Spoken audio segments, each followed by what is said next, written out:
this series Revelation, and we're talking, we're coming up to kind of the home stretch, right? If I don't know how much of you are watching the Olympics, and kind of especially the track and field, they're coming to the last leg, or the relay is like, oh, the handoff, the last. We're at the end here.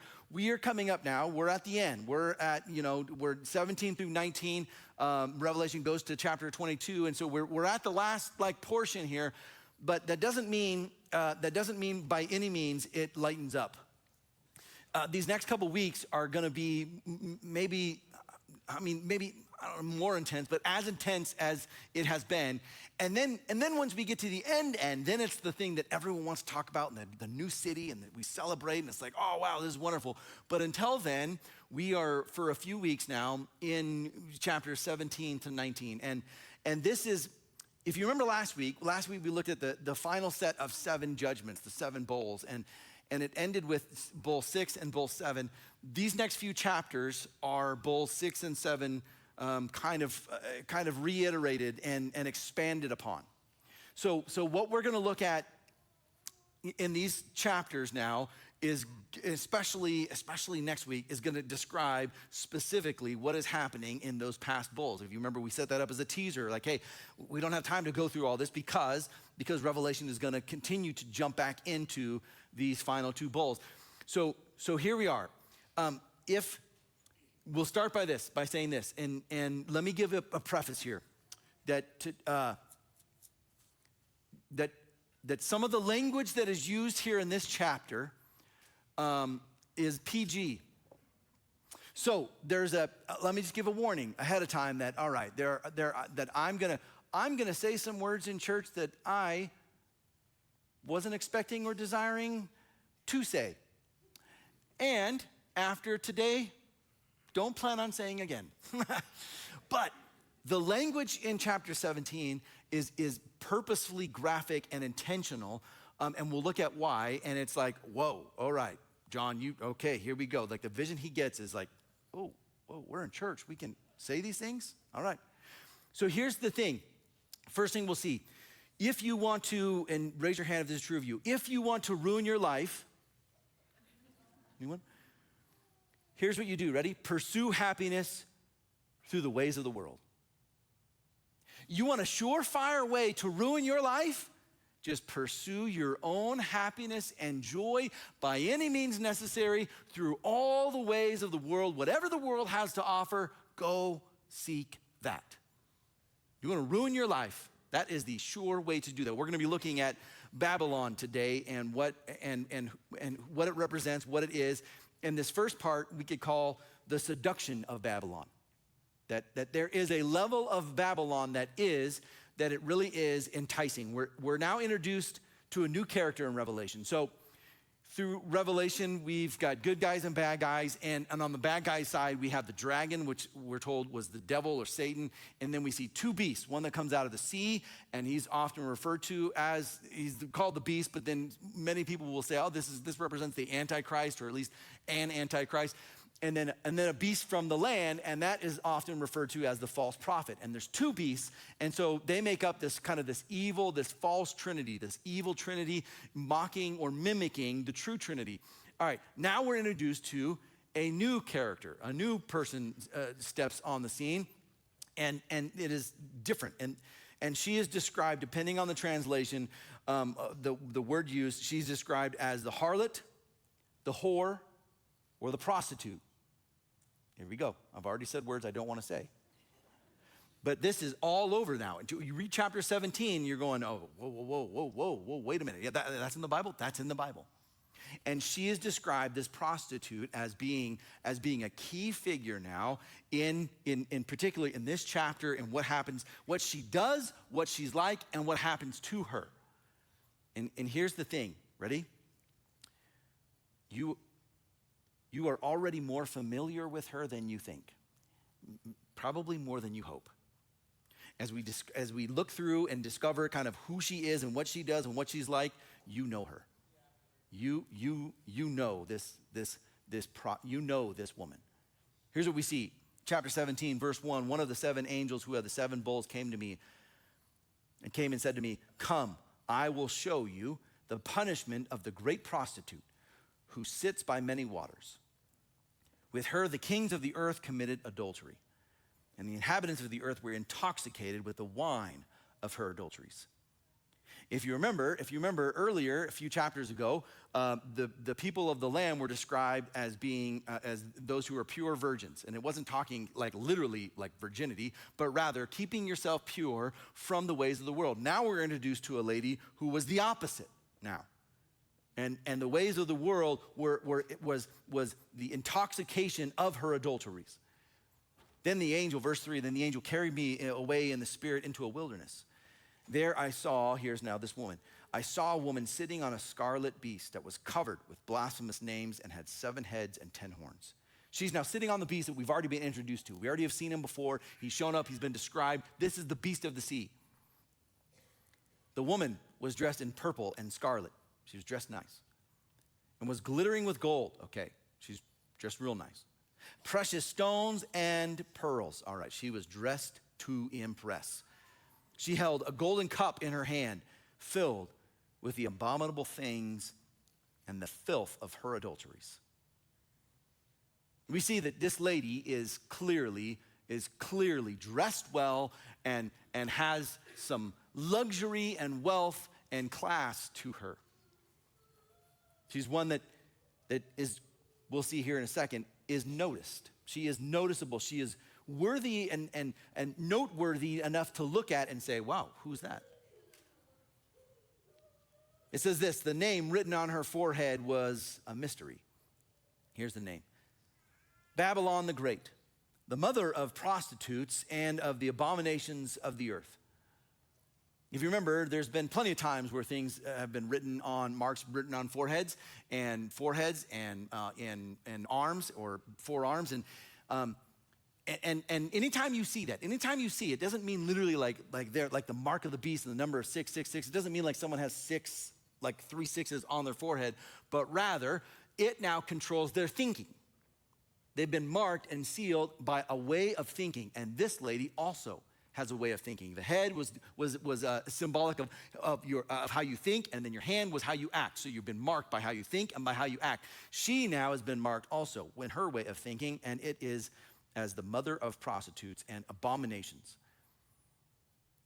And then we see this about her. I saw that the woman was drunk, not on wine, but with the blood of God's holy people, the blood of those who bore testimony to Jesus. When I saw her, now here's the surprising thing. When I saw her, I was greatly astonished. ESV says, I marveled greatly at her. This was John, ready? John, this is the disciple John who Jesus loved, whom loved Jesus, the one who was close to Jesus, the one who's now getting these visions, who's seeing all this happen, writing it. This is John, the John, right? And he's looking at this going, hey, lady, you look nice. I was astonished and I marveled at her. So much so that the very next thing the angel says, hey, John, wake up. He's probably like, John, wake up. Why are you marveling at her? He's probably like, John, why are you so astonished? And then he says, I will show you the judgments that are coming, that must come upon her. Listen, the first thing right out the gate we learn is that even though John knew, hey, this is not great, this is like, she's not a good woman. She's not the woman you bring home to the family. He marveled and was astonished at her. Ready? Listen. She was appealing to look at. She was, even for John, seductive. She was tempting to the point where John was, all of this stuff going on, and he's like, hey, who's this? Hey, who's this woman? If John could be tempted by her in the middle of this vision, seeing what chance do you think you have to resist her? If John could experience the seduction and marvel at her, what makes you think? What makes you think you have the willpower to withstand her? We still don't know who she is or what she does or what she's like, but we know this. Boy, is she seductive.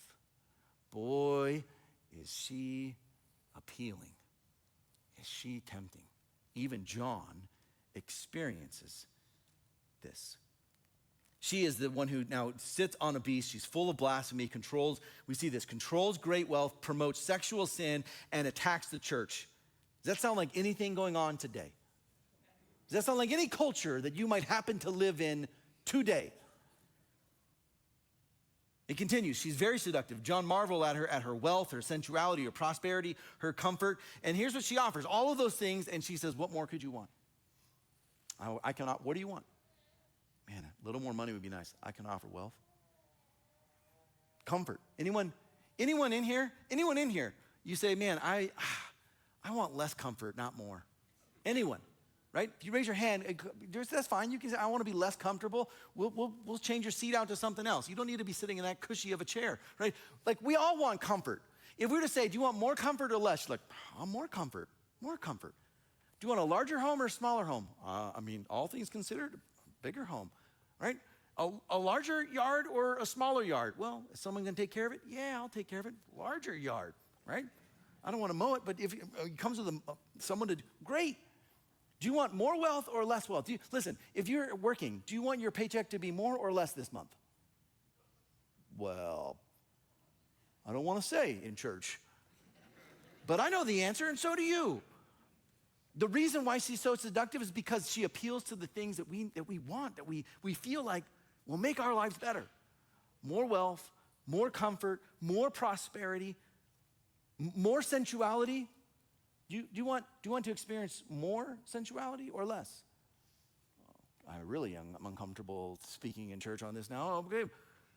Here's what she offers. Ready? Whatever you want. Whatever you want. Does this not sound like the ways of the world? Does this not sound like culture today? You turn on the TV and you can't watch a commercial without seeing her show up with the seductive, with a promise for wealth or comfort or sensuality, and you're like, man, she's everywhere. She's everywhere. This is a toothpaste commercial. Why is there a lady in a bikini? You're like, what is going on? Because she's everywhere.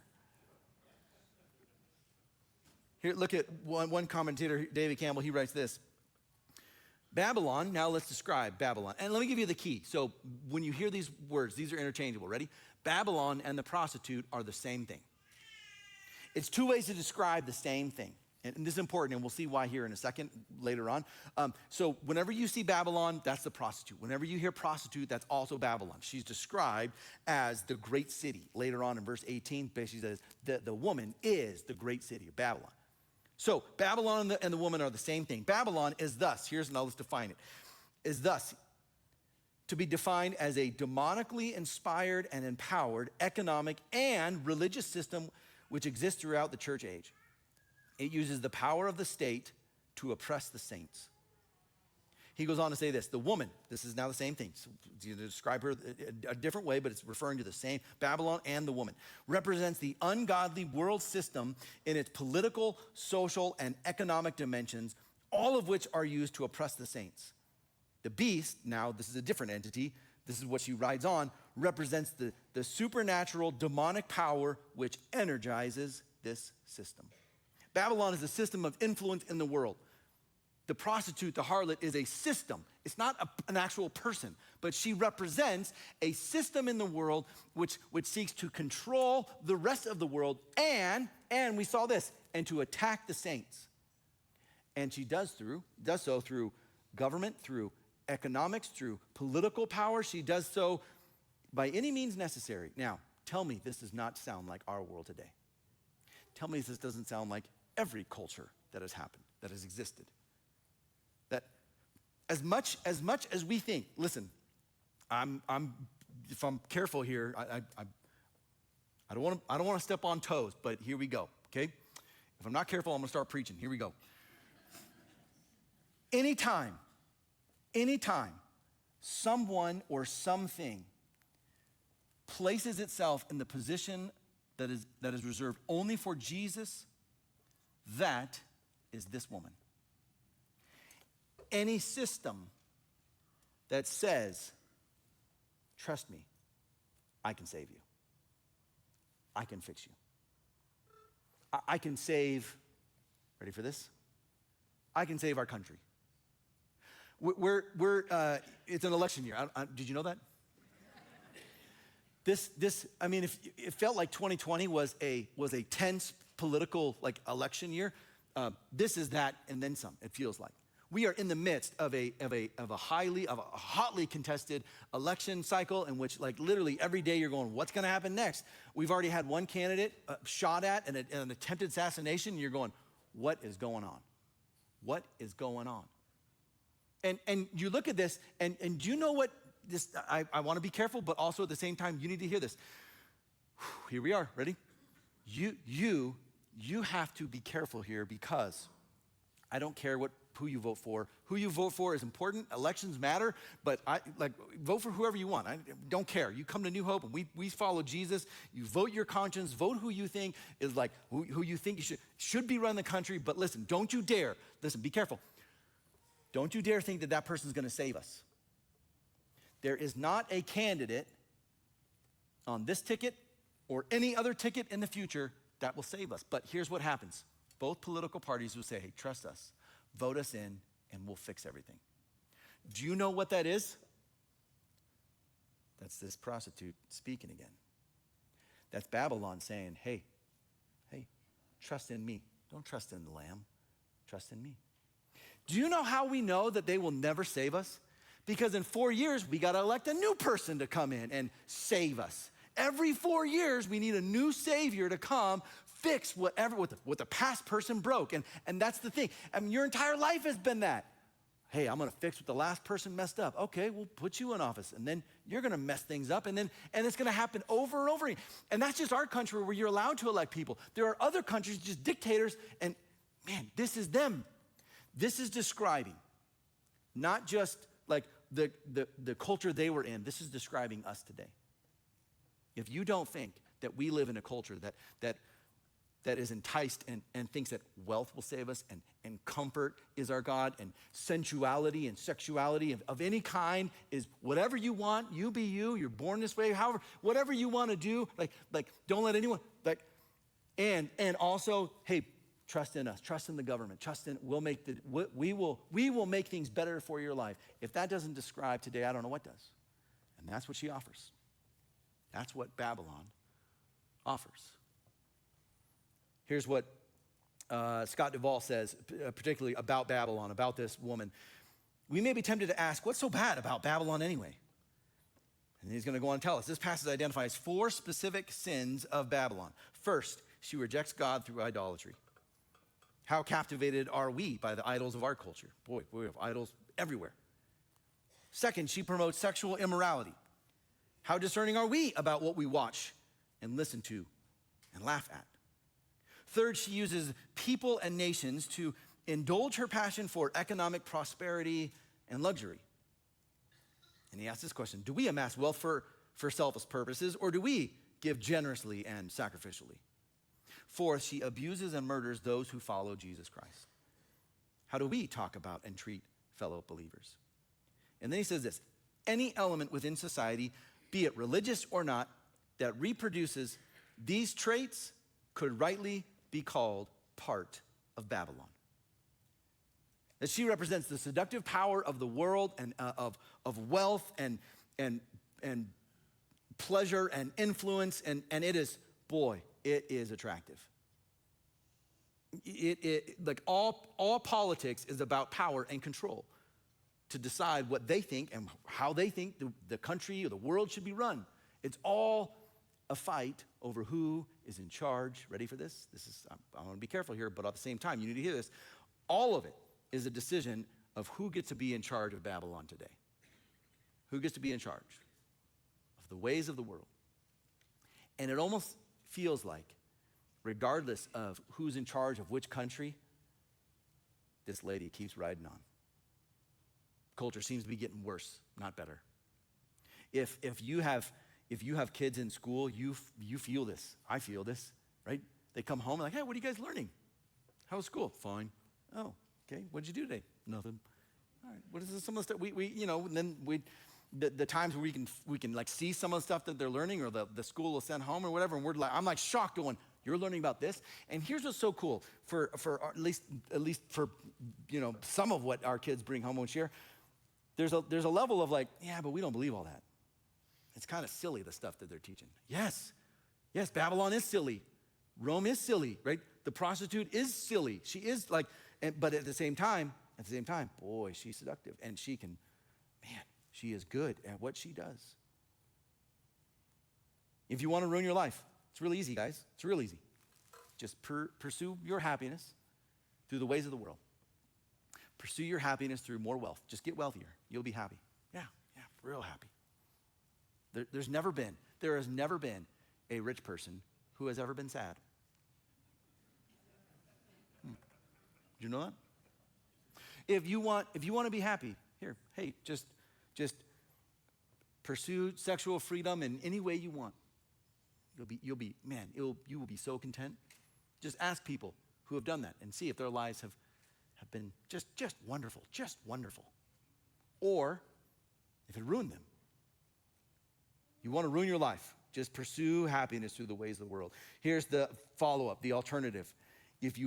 So I don't want to ruin my life. I hope you don't want to ruin your life. The opposite.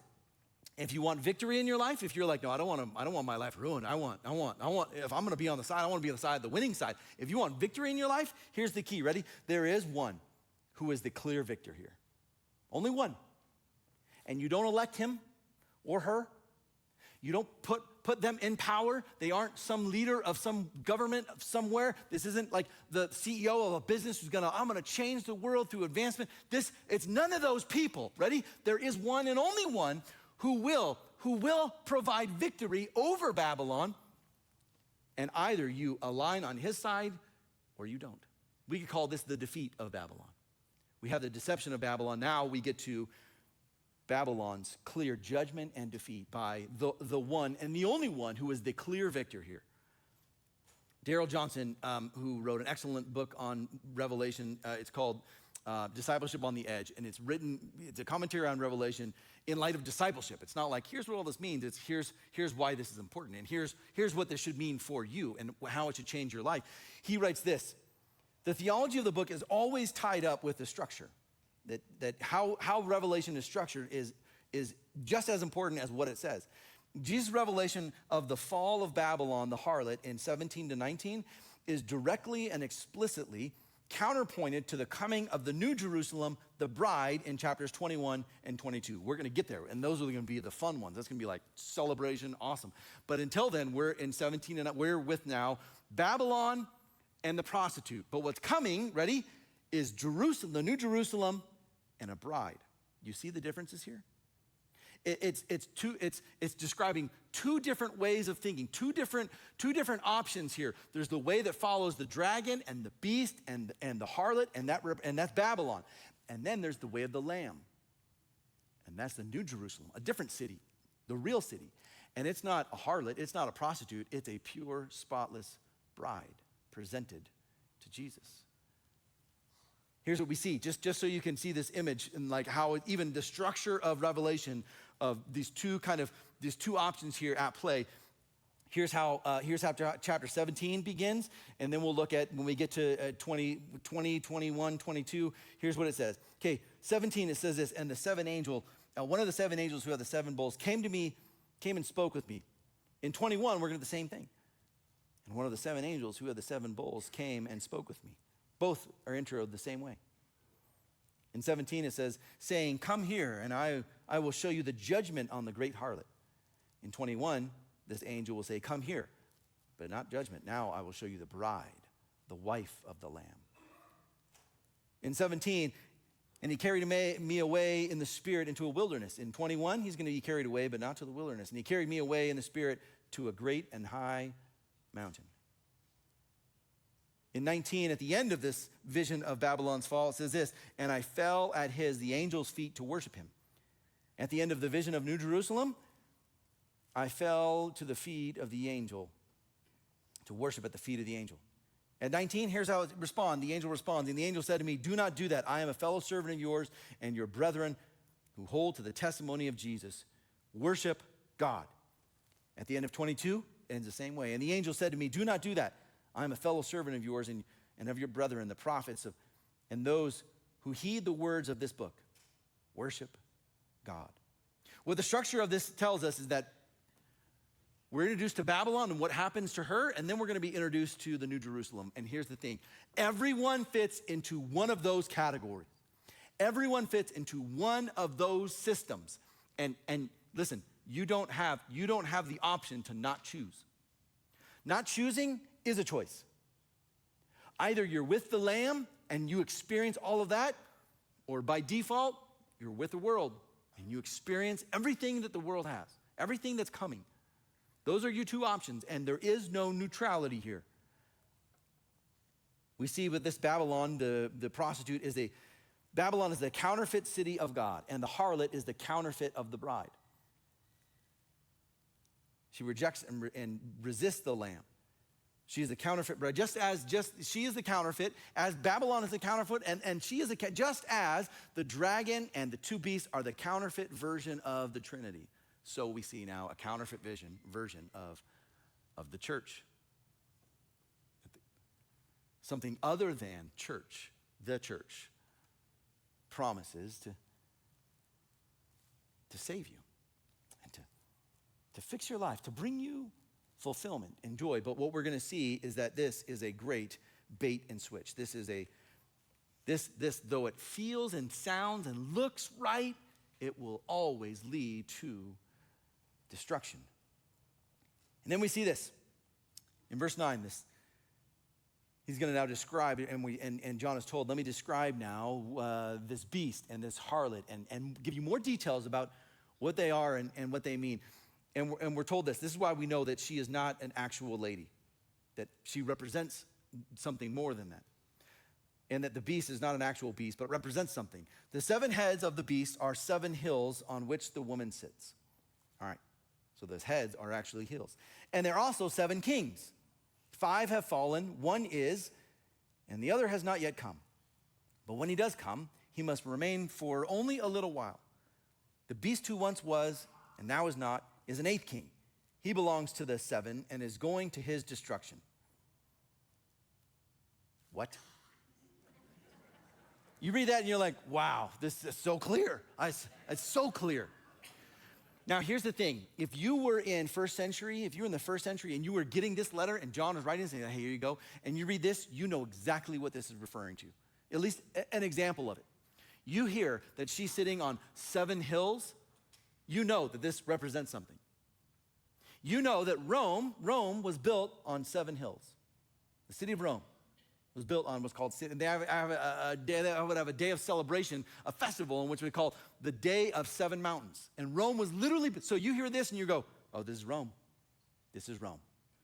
This represents Rome. She, the harlot, Babylon, is Rome, first century Rome, what they're experiencing. And you would hear this and you say, oh, 7 kings? Oh, these are Caesars, clearly. These are those in charge. And all right, some have fallen, they're no longer. 1 is, and 1 is yet to come. And when he does come, all right, he's going to stay for a little while. And then there's a beast, an 8th one that's coming.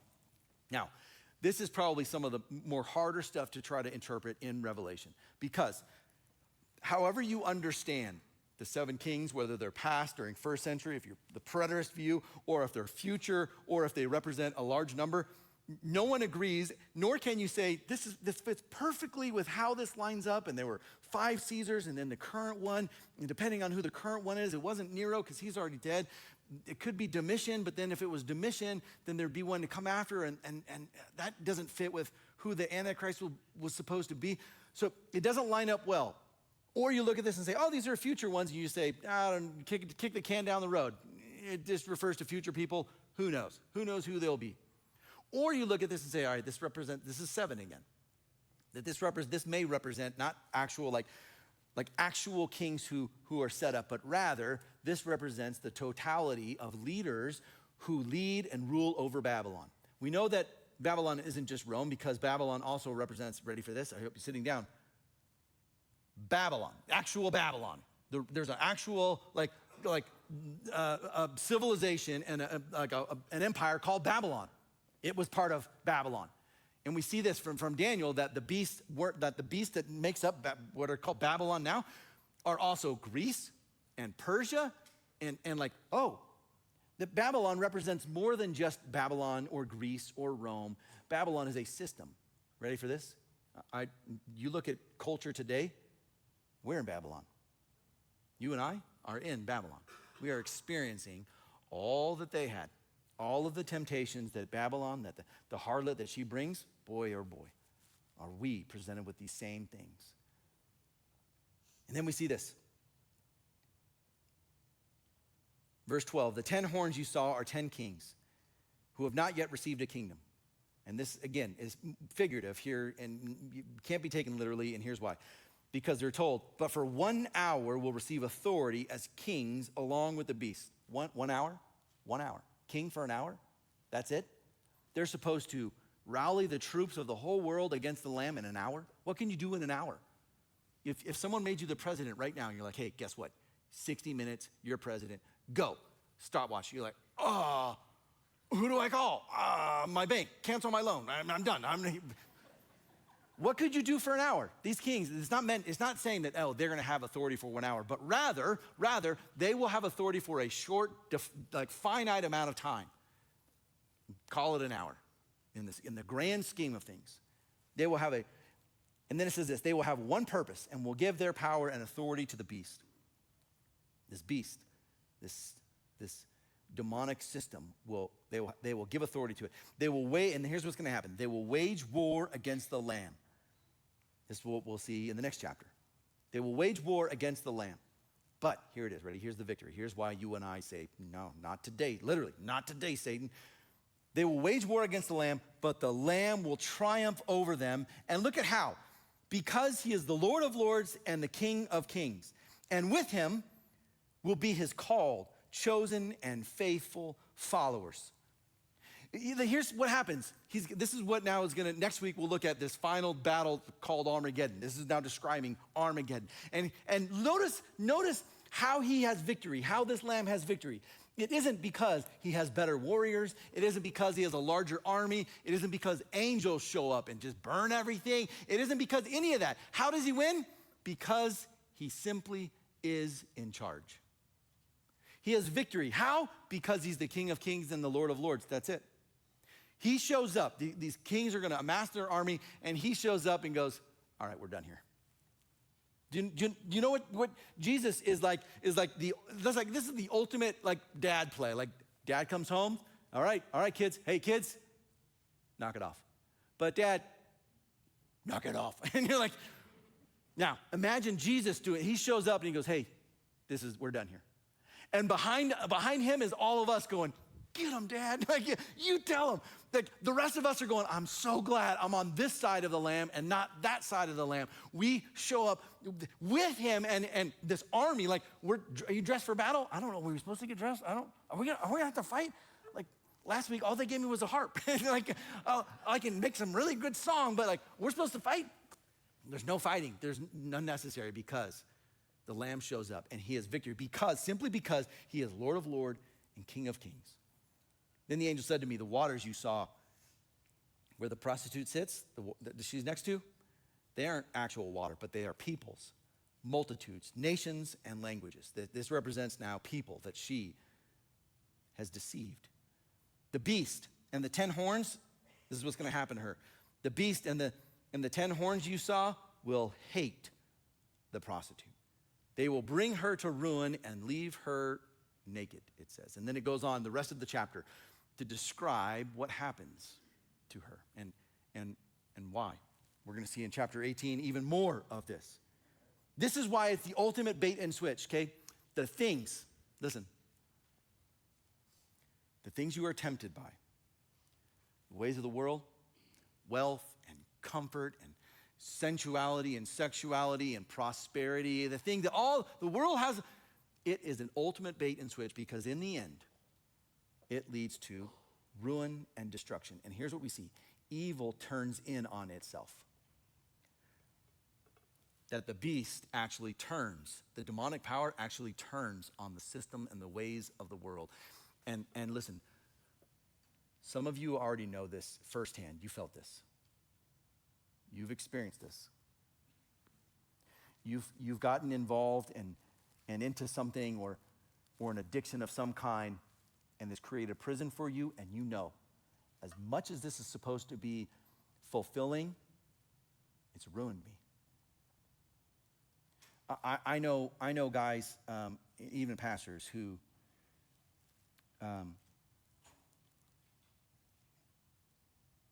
fell in this area, in one of these areas, who had an affair. And I remember talking to one guy in particular, and he said, Brandon, I never thought it would happen to me. It was, you don't put that on your to-do list. This isn't something you plan for or set a goal for, but it happened. Because it's so subtle. And because it's so attractive, it makes these great promises, and instead it ruined his life. It led to ruin. I know guys who pursued wealth their entire life and success and career, and in the process lost their family. And one guy in particular, before he passed away, said, I would trade it all. I would change it all in a second if I could. I would have less success in my business and keep my family. Ooh. But it's so hard in the middle of it. Always more, better, yes, please. She is so seductive. She is so tempting that you and I can fall for. But what we see is that it is the ultimate bait and switch, and it will let you down. It will turn on you. It will destroy you. You and I instead are called to trust in God's justice, to know that he will take care of all of this. If you want victory in your life, there is one who is the clear victor. And it's not anyone or anything that can offer you anything in this life. Here's the next thing we see. If you want more of God in your life, there is a way to do this, and it is through holiness. You want more God in your life? Holiness is the way forward. We can call this now the escape from Babylon. We've looked at the seduction of Babylon, how seductive she is. We looked at, okay, she's promised destruction. Destruction is coming. Even though it looks like she's alive and well today right now in culture and like in the world, her end is coming. In the future, it is coming to an end. We know that Revelation is clear. All of this will come to an end. And now we're going to look at how to escape her, what we're told from the Lord as our role in this. In chapter 18, verse 1, it says this, after this, I saw another angel coming down from heaven. He had great authority, and the earth was illuminated by his splendor. With a mighty voice, he shouted, fallen, fallen is Babylon the Great. She has become a dwelling for demons and a haunt. A haunt is another Greek word for a prison or a guard. A prison for every impure spirit, a haunt for every unclean bird, a haunt for every unclean and detestable animal. For all the nations have drunk the maddening wine of her adulteries. The kings of the earth committed adultery with her, and the merchants of the earth grew rich from her excessive luxuries.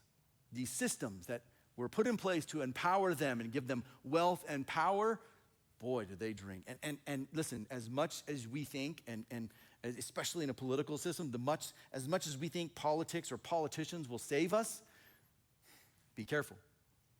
Be careful putting your hope in anything or anyone other than the Lamb. Because politics, no matter who your candidate is, no matter who you're voting for, the only way that they can actually achieve what they want is through more power, more influence. And we trust and pray and hope that they will use it for good, but what they might feel is good, we might say that is clearly wrong and evil, and vice versa. We see this, our response to this now. Then I heard another voice from heaven say, come out of her, my people, so that you will not share in her sin, so that you will not receive any of her plagues, for her sins are piled up to heaven, and God has remembered her crimes. This now is holiness. When you think of the word holy, you probably think it means to live perfectly. People will say like, I don't want to be holier than thou, or oh, you're just holier than thou. You think you're somehow better than. That's not the definition of holy. Holy, literally, like when we talk about the Holy Bible, holy literally means to be set apart, to be different, to live and act differently in a way that is rightly. So when we talk about holiness, we're not saying like, hey, just go be perfect, all right? Just don't make a mistake. Okay, I'm out. Holiness is saying, no, I'm not going to live a lifestyle of Babylon. I don't want to be involved with the prostitute. Now, I'm going to give you some life advice, okay? Just from Uncle Brandon to you, okay? I'm going to tell you how to avoid getting involved with a prostitute. Okay, that was meant to be funnier than you took it. All right. Here's how you don't get involved with a prostitute. You locate a prostitute and go away from her. Did you get that? Okay, that's how you do it. That's how you do it. You realize, oh, that is a harlot. That when the Bible describes Babylon as that, here's what you do. Here's what you do. Ready? Spiritually and in culture, you recognize, oh, there it is again. There's Babylon, and you say, I don't want that. You live holy. You live set apart. You live differently. It isn't that you're perfect, but you recognize and you say, oh, there it is again. It's popping up. Another commercial, another person, another thing was trying to promise success and control and fulfillment in my life, and I know it's going to fail me. There it is again. I don't want that. That is not the Lamb. That is something else. You have to learn to recognize this in your life and say, oh, this promise for more wealth, more success, sounds nice. I remember the first time I heard this and I thought this was crazy. Someone, she's actually a teacher of mine who I didn't know was a Christian at the time, but turns out she was a believer. And I remember she said this in class once. And I'm like, what? She said, if someone gave me a ticket, a lottery ticket, to win $100 million, I wouldn't take it. And we're like, you're crazy, what? Like $100 million, right? If I made that same offer to you, hey, I need someone to share in this win. I won $100 million. You're not gonna believe it. And would you like to share in it? You're like, oh, okay. What do I have to do? Nothing. Let's just go to, I'm in. And she says, no, I don't want it. Not because like money's not nice, you can buy stuff. She said this, I remember this. She said, I don't want what it will do to me. It's not the money that's the problem. It's the grip on your heart that it gets. I don't want to become a person that just pursues all of that. I'm content with my life. And I remember thinking like, that is so crazy. That's so weird. The whole world wants more money. And she's saying she would not take it? She's looking at this and saying, that's Babylon. And I don't want it. That's the harlot tempting me. And I don't want it. Ooh, that's different. That is a different kind of lifestyle. I don't want what the world has to offer. What can they possibly offer that doesn't end and lead to destruction? I don't want any of that. If you want more of God in your life, holiness is the way forward. Here's the last thing we look at now. The rest of chapter 18 speaks all of the things that happened to Babylon and the plagues that are upon her and God's justice. And it's like, okay, there's a lot in there. We don't have time to read it all. But we get to that now, what happens at the end. And here's what we see. If you want contentment in your life, here's the answer. Ready? You and I, we live in the anticipation of the invitation. This is important. The invitation now is it's the only thing that matters. This we could call is the victory over Babylon. Now, we haven't just escaped Babylon. Now comes the victory. Your entire existence should be lived in anticipation for this invitation. This invitation is that important. Here's what we read. Chapter 19 says this, then I heard what sounded like a great multitude, like a roar of rushing water, like loud peals of thunder shouting, hallelujah, for our Lord God Almighty reigns. Let us rejoice and be glad and give him glory. For the wedding supper of the Lamb has come. This is it. All of history is leading to this moment. And the bride has made herself ready. The church now, not a harlot, but a bride, a pure, spotless bride is ready. Fine linen, bright and clean, was given her to wear. This is now us. If you are a follower of Jesus, this is us. This is what we have been living our entire lives for, this moment. And then it says this, then the angel said to me, write this, blessed are those who are invited to the wedding supper of the Lamb. And he added, these are the true words of God. Blessed are those who are invited, who get this invitation. I promise you, of all of the things in your life, all of the things that bring you comfort, all of the things that you enjoy, nothing will compare to getting this invitation. And I don't know if it's an actual envelope and here, save the date, or here's an actual invitation, here's what you get, or if it's just a verbal, you're invited, you made it, welcome, come on in. You are invited to the wedding supper, and That's all I cared about. Your entire life leads to that moment. And the opposite is true. The only thing that matters for those who live their life the way in Babylon, the only thing they will care about isn't all the stuff that they had. It isn't the wealth or the comfort or the success. The only thing that they will regret is not getting an invite. The only thing that they will wish that they traded the rest of their life for was for this invitation. You and I have the chance still, while we're still alive, while we're still here, to say, I want in. I want to be a part. I want to be invited. Invite me, Lord. He says, great. Come on in. Blessed are those who are invited to the wedding supper of the Lamb. As much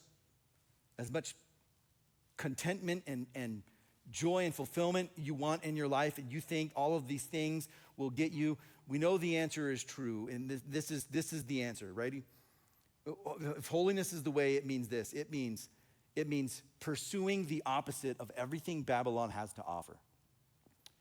If Babylon promises enjoyment and fulfillment by pursuing more wealth, here's the answer. Ready? Here's the ticket. Here's how you fight that.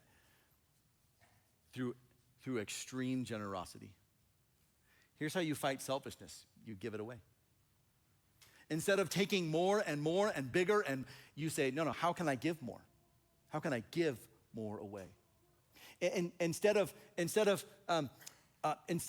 pursuing more power and control, we say, no, I want to live simply and contently.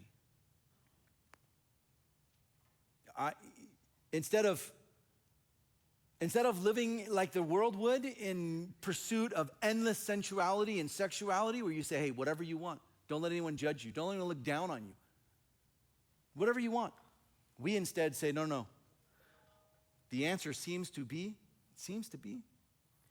a biblical sexual ethic. Do you know what that is? It's really easy. It's really simple. You might not like it, but it's really simple. Here it is. Ready? Sex was meant to be used between a man and a woman in the confines of marriage. That's it. Do you see how complicated that was to say? But what about, no, wait, stop. It was meant to be between a man and a woman in marriage. Yeah, but what about, no, stop. What about this exception? No, there's no exceptions here. It was created by God and meant for good and meant to be enjoyed between a man and a woman in marriage. Yeah, but that seems so narrow. No. That is different. It's not that it's just narrow or it's like, oh, that's so old-fashioned. No. It's protecting you from Babylon. It's protecting you from her, from the harlot. It's protecting you from a lifestyle that will lead you to ruin and destruction. And instead you say, no. All right, Lord, if this is how you set us up, all right. You and I, we experience victory by pursuing holiness and recognizing it's all because of Jesus. And we get invited to the wedding supper, and we find contentment knowing that the only thing I care about, and this is why it's such a battle, because let me just share my battle, okay? You guys, I think I've shared this before. I love trucks. I love trucks, and maybe some of you do too. And I drive a truck, and it's super old now. It's a 2015. I mean, it barely runs. And every time I see a new truck driving by or someone gets a new truck, this creeps up on me. I'm like, ooh, that's a nice truck. And I've shared this before too. Like my truck, I have guys. I went to lunch with a guy the other day, and he gets in his truck. He says, hey, you wanna drive my truck? I'm like, no, it's fine. No, I don't. I want to drive your brand new nice truck. And he said this, and this just got me. And he said, it has a push button. And I've shared this before. Mine, like a chump, I got to put my key in and start it like the Model T or whatever. Like, and I fight that. I'm like, oh man, it'd be so nice. Push button truck. And then I remember, no, that push button truck, that's the prostitute. That's Babylon. I don't want it. I don't want that nice new car. Listen, this that's silly, right? But it's in us, like this desire for the next nice new thing. It's there, and if we're not, it's not that trucks are bad. Of course, trucks aren't bad, But listen, if you think fulfillment and contentment comes through all of the stuff, you missed it. When you and I stand before the Lord, we don't care about the car we drove. We don't care about any of it. All we'll care about is getting that invitation. It's all that will matter. And we want our family to get the invitation. We want to live in such a way that as many people as possible that we know get this invitation. The whole point of this passage, the whole point of these chapters, the whole point of Revelation is this: Jesus wants to save you from being ruined by the world. That's it. He wants to save you from being ruined by Babylon. He knows how seductive she is and how terrible she is. And he wants to save you from that. Would you do this? Would you stand with me, and then we'll worship the Lord. And I want to pray for us, specifically about now this very thing. So, will you pray with me? Lord, we recognize that Babylon has a real pull on us. That this woman really, really is tempting, even to us. And so will you help us live in such a way that we recognize we can be tempted and fall. We can be seduced by her, and it can ruin our life. So we're asking, Lord, that you would get a hold of us. You would bring conviction. You would bring freedom and victory over these areas of our lives. And will you help us to be a people that shares the gospel and expands the kingdom, that makes this priority of being invited to this wedding supper and having as many people as that we know also invited. May that be the driving force in our life. Not more wealth, not more comfort, not more stuff, but rather, Lord, that we see more people saved and invited to this wedding supper because of us. Help us to use our resources and the life that you've given us to bring as many people as possible into your kingdom. We pray this in Jesus' name. Amen.